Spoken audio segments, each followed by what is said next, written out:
السلام عليكم ورحمة الله وبركاته. النهاردة ان شاء الله معانا فيديو جديد هنتكلم فيه عن كيفية حل مشكلة البريد الالكتروني. يعني انا دلوقتي عندي البريد الالكتروني بتاعي على الموبايل بتاعي، باجي اشغله بلاقيه ما بيشتغلش. طيب ايه الحل بتاع المشكلة ديت؟ البريد الالكتروني يا جماعة اللي هو دوت.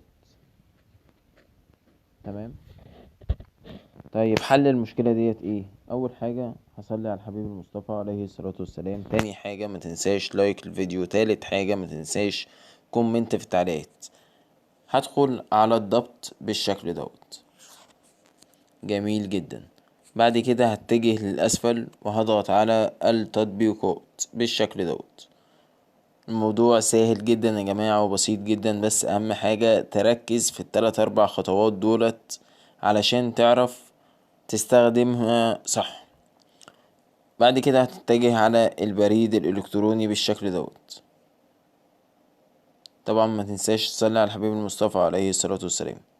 بعد كده هتتجه للأسفل وتضغط على مكان التخزين بالشكل دوت.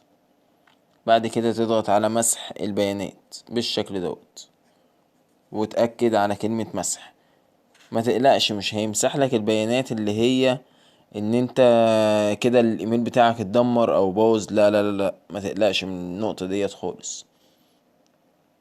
بس دوت ما يمنعش برضو ان انت تبقى حافظ الايميل او الجيميل بتاعك.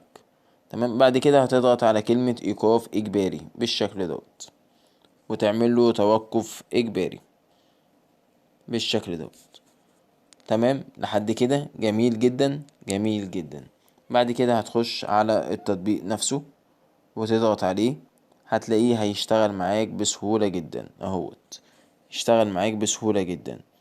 هتختار اي حاجة انت عايزها. تمام. هتلاقيها شغال معاك. تطبيق بمجرد ما هو ما فتح الاول ما كانش بيفتح. تمام. بمجرد ما هو ما فتح كده اشتغل معاك جميل جدا. بس فالموضوع سهل جدا وبسيط جدا. والسلام عليكم ورحمة الله وبركاته. اي حاجة اكتب لي في التعليقات وانا هبقى تحت امركم باذن الله.